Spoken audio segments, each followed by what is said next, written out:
Hello everyone, I'm Neha from Mirasy, and today we have with us Dr. Zarin Sethna, a clinical psychologist and a history enthusiast who has worked extensively on Parsi identity in the Indian subcontinent. So Dr. Zarin Sethna, let us begin our discussion with you addressing what is Parsipanu, what is Parsi identity.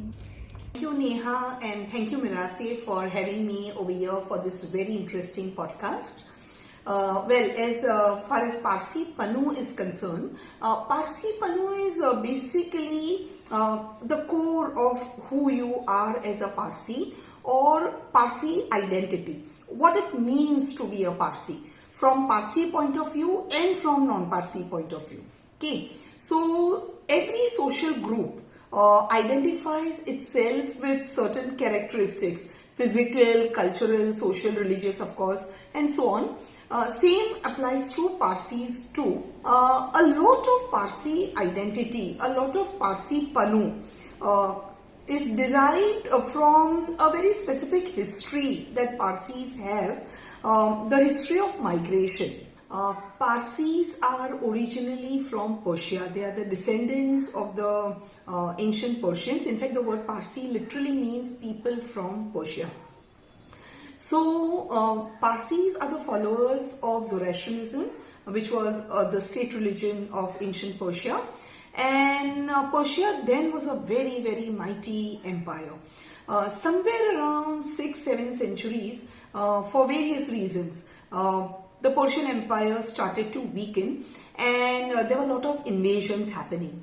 And in order to save their lives, for economic reasons, but the most important reason, to save their religion from the invaders, a lot of Parsis started fleeing Persia and started reaching the then known world.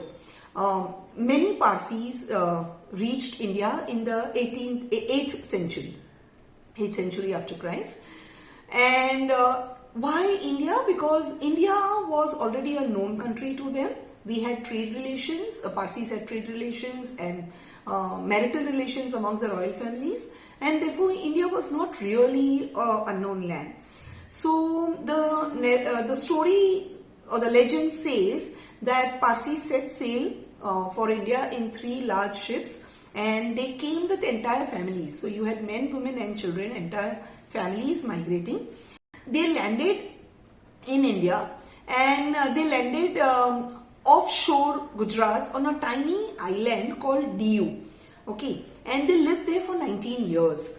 And apparently after 19 years, once again, Diu was threatened by some storm or some such calamity, and therefore they once again set sail and then reached Sanjan, which is a tiny town in South Gujarat. It was then a mighty kingdom ruled over by a very kind, benevolent king called King Jadav Rana or Jadi Rana. So the immigrants arrive in Sanjan, and of course they have to present themselves in front of the king in the court to ask for asylum. After interaction with the king, they finally do receive asylum, and they settle in Gujarat. They spread to different cities of Gujarat like Navsari, Surat, Bharuch, Udwada, Cambay, okay, and they flourish and they prosper. And then later on, during the Mughal period, Parsis had a very formidable presence at the Mughal courts. They reached great heights, the level of chief accountants and ministers in the royal courts. And then later on, when the European powers came and the British came, Parsis were one of the first Indian communities to migrate from Gujarat to then Bombay. And they had a close association with the Britishers. They were one of the first communities to, adopt English language as their medium of education, English lifestyle, and they were one of the first ones to, become more westernized in their lifestyle. Then, of course, Parsis, also wholeheartedly participated in the Indian freedom struggle. I mean, Sir Firoz Shah Mehta and Dalabai Navroji and, all other stalwarts, their contributions are well known. So they participated in the Indian national movement, and after independence, they have continued with their contribution to nation building. So this is in brief, a story of their migration from Persia to present day India. Ma'am, since you narrated the sugar in the milk story, are there any other folklores and any other interesting anecdotes or tidbits, narratives that we Yes, so this sugar in the milk story is very popular, of course, but there is another version where the king presents the bowl of milk, signifying that his kingdom is very overpopulated and there is no place for aliens. And the wise priest steps forward, removes the gold ring from his finger and very gently slips it into the bowl. And the gold ring, of course, goes down into the bowl of milk and settles down. Now, this is a lesser known version but more apt, because what it signifies is, one, when the gold ring enters the bowl of milk, it suddenly increases the value of the milk. Okay. Secondly, it signifies that just like the ring, it's a round circle. So just like that circle settles down deep in the corner without disturbing the chemical composition of the milk, so will we, the refugee seekers, we will also very quietly settle down into your kingdom. We will remain within ourselves. Okay, we will not disturb you socially, culturally, politically in any way. And in fact, with our contribution, we will add value to your kingdom. So this is a much appropriate version of assimilation, which Parsis have been practicing over the decades. But this is a lesser known version. So now that we have spoken about Parsipanu, I would really like to dig into your individual archives and your family history. So my first question to you would be, where did you spend your childhood and what it was like? Right, so I was born in Gujarat but brought up in Bombay. However, my maternal grandparents lived in Gujarat, and we spent a lot of our vacations, but even in between every 2 day school holiday, since it's a very short distance from here, we would keep rushing. So although I grew up in Bombay, for us Bombay was only for schooling. We actually belong there. The feeling was always there. So yeah, some of the best nostalgic childhood memories are from Gujarat. A tiny place called Kosamba, which used to be a very tiny village. Now, of course, it has metamorphosed into a large town. But a very tiny village nestled between two large cities, Surat and Ankleshwar. So that's where my family comes from, and it was and still is the only Parsi family in the entire Kosamba. What was Kosamba like? And growing up, we all always have some family members that have a major impact on our lives.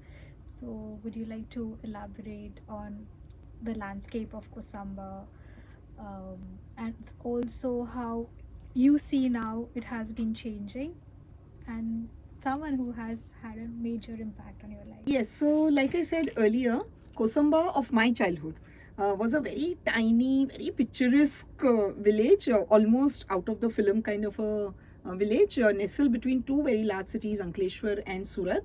And it was a tiny village with very little population, nice quaint houses, tiny roads and alleys, and small temples and a pond, and very picturesque. And mine was the only Parsi family, still is the only Parsi family over there. So my grandfather, my maternal grandfather, Jalejar Kerawala, he originally comes from Ankleshwar. Like those days, belongs to a very wealthy, large joint family, early 20th century. And but he was a restless soul, and he had been on ship in his young days. Yeah, he had been on ship during his young days, and he had this entrepreneurial spirit. So he somehow found himself stifled in this family occupation and wanted to separate out and do something on his own. Very unheard of in early 20th century. But he stuck his ground, and he was finally allowed to move away with his family. But as a punishment for breaking away from joint family, he was not given his share. So very proverbially, with the clothes on, sort of, a kind of a thing. So my grandparents with their children, they moved to this tiny place which is just about 1 or 2 hours away from Ankleshwar, to this new place called Kosamba. Why did he select Kosamba? Because he already had his friend from Ankleshwar who was already settled over here, and he invited him. So that's how Kosamba became their home. And he started his life anew over there. During those days, toddy business was very popular in Gujarat. So and a lot of Parsis were into that business. So that was his first business. He set shop over there. But very rapidly, he started acquiring land. As soon as he would get profit, he would start buying land. And within a very short span, he was a owner of 700 acres in Kosamba itself. He was known as the uncrowned king of Kosamba. Wow. 700 acres in Kosamba itself, plus 200 acres a little far away in a tiny place called Simodra. Plus he was a owner of one restaurant, one theatre. I mean, wherever he saw business opportunity, he would, move into it. And he prospered, financially he prospered. Kosamba, like I said, was a very tiny place, and it already had a school up till 7th standard. But that's it. So after 7th standard, those who wanted to study further either had to travel to Ankleshwar or Surat, which was very difficult, or you just don't study. And when my grandfather, Jalejar Kerawala's children reached the schooling age, he found that system very inadequate. So and he was a staunch believer in good quality education, and that's the only way to progress. So he started searching for schools, and then his own children studied all the way from Kosamba in Gujarat all the way to Khandala, DCZ, Dinbai Kawasji school. It was a Zoroastrian boarding. So all his 5 children, including my mother, they all studied over here. He made sure that they get good quality education. But then what about the children who were growing up in Kosamba? So then he urged the prominent personalities of the village to come up with a high school and further on. And thankfully he received support, and then he went about making plans, and he went about logistics, and collecting money. He would have a very innovative way. What he would do was the scouts or the band that they had, the school already had. So every Sunday, those tiny kids in their scout uniform with the drums, they would move in entire village in the bazaars, and they would start collecting money. And even charana, 25 paisa in those days was very graciously accepted, and that's how they collected money. People donated benches and desks and furniture, whatever extra furniture they had, people donated that. Young boys who had migrated abroad and come back, the village boys, they volunteered to be initial teachers. They said, initially till we get fully qualified teachers, we'll volunteer. And that's how high school began. He became instrumental in starting the high school. There was one Vitthal Siva, Sir Vitthal Siva. He was a staunch believer in education, and he gave a large donation, and therefore school today is named after him, Vitthal Siva High School. So that's how high school came up. Today it has grown into college with arts, science, commerce, and many other professional streams. Children are doing very well over there, participating in national, international competitions. It has started many other courses like drawing exams and this and that. It is a center for Rashtrabhasha Hindi, and center for various other state level examinations, etc. So that was one big contribution.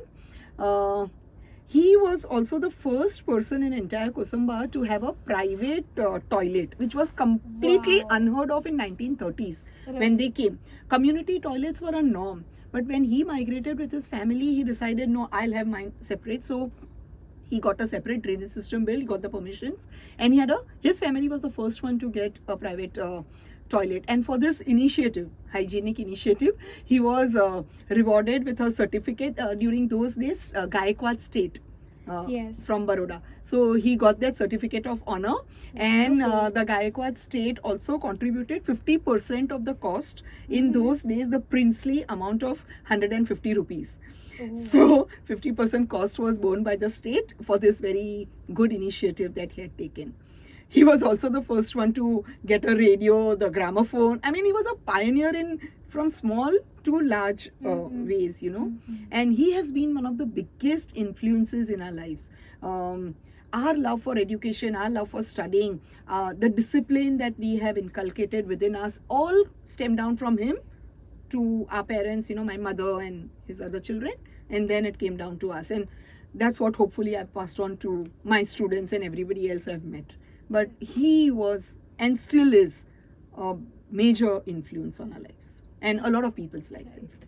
How is Gujarat, felicitating or remembering Mr. Kerawala today? The school completed 25 years. It's Silver Jubilee. By that time, Grandpa was already very aged. He was in his late 70s, if I'm not wrong, and with weak health. But the school felicitated him and requested him to come. But in spite of his frail health, he did go. He did go, and he was felicitated and honored. And there was a huge function, and the younger generation was told about his story, etc. On my part, I have written a research paper. Thankfully, I had a lot of primary sources with me. I had a lot of original documents. So I was able to, you know, bring it all together and publish a research paper in a journal called CIJHAR. So that is Central India Journal of Archaeological and Historical Research.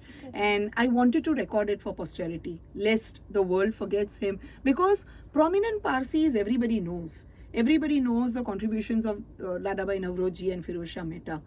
But there have been these kind of, you know, Parsis whose contributions remain unknown or just within a small circle. And I have strived to do that, bring them out in the fore. Yes. So in all my research papers, that has been my endeavor. Yes. Since I've been a witness to your work and your teaching for over a decade now. And we did speak about your work in psychology and mainly right now in history and heritage and preserving your legacy. So this is one thing that I have been waiting to ask you for a very long period of time. How does heritage have, an effect on human psyche, and also how does human psyche have an effect on preserving our legacy and our heritage, both tangible and intangible? Yeah, so that's a very interesting question. How do heritage and psychology marry each other? Right. For me personally, I feel that it is very difficult to understand who you are if you don't know where you come from. Okay, whether it is from community point of view or your own individual point of view, because our past to a very large extent defines who we are, and to a very large extent also decides where we are moving forward. And that is where heritage comes in, and particularly for communities, even more so for a community like us, which is a migrant community, it is very important to remember where you came from, because unless and until you are very clear about your roots, how do you flourish? You can flourish. I read a lovely quote somewhere that live like a tree. You can keep changing your leaves, but you can't change your roots, and you shouldn't. That's wonderful. Yeah, so that's where I see how heritage and identity come in, that your heritage defines your identity. And more important, as I see it, once you understand where you came from, it also helps you to understand your conflicts, stereotypes, prejudices, discriminations, struggles, strifes, and that could be an amazing awakening to deal with the scenario that you see around. So it is extremely important to remember and, as far as possible, preserve heritage. I'm all for progress. I'm all for dynamism. I'm all for change. But you got to be rooted. You can fly as much as you want, but once in a while, please come back to your roots, because you are lost if you don't know where you came from. You are lost. For this very interesting session on Parsi identity and also on your family archives, I would really like to thank you for being on the show today. And I look forward to doing more sessions with you on heritage and psychology and our step towards, safeguarding legacies. Thank you so much for having me. It was a pleasure. And yes, I'll be most happy to have many more such sessions. Thanks a lot.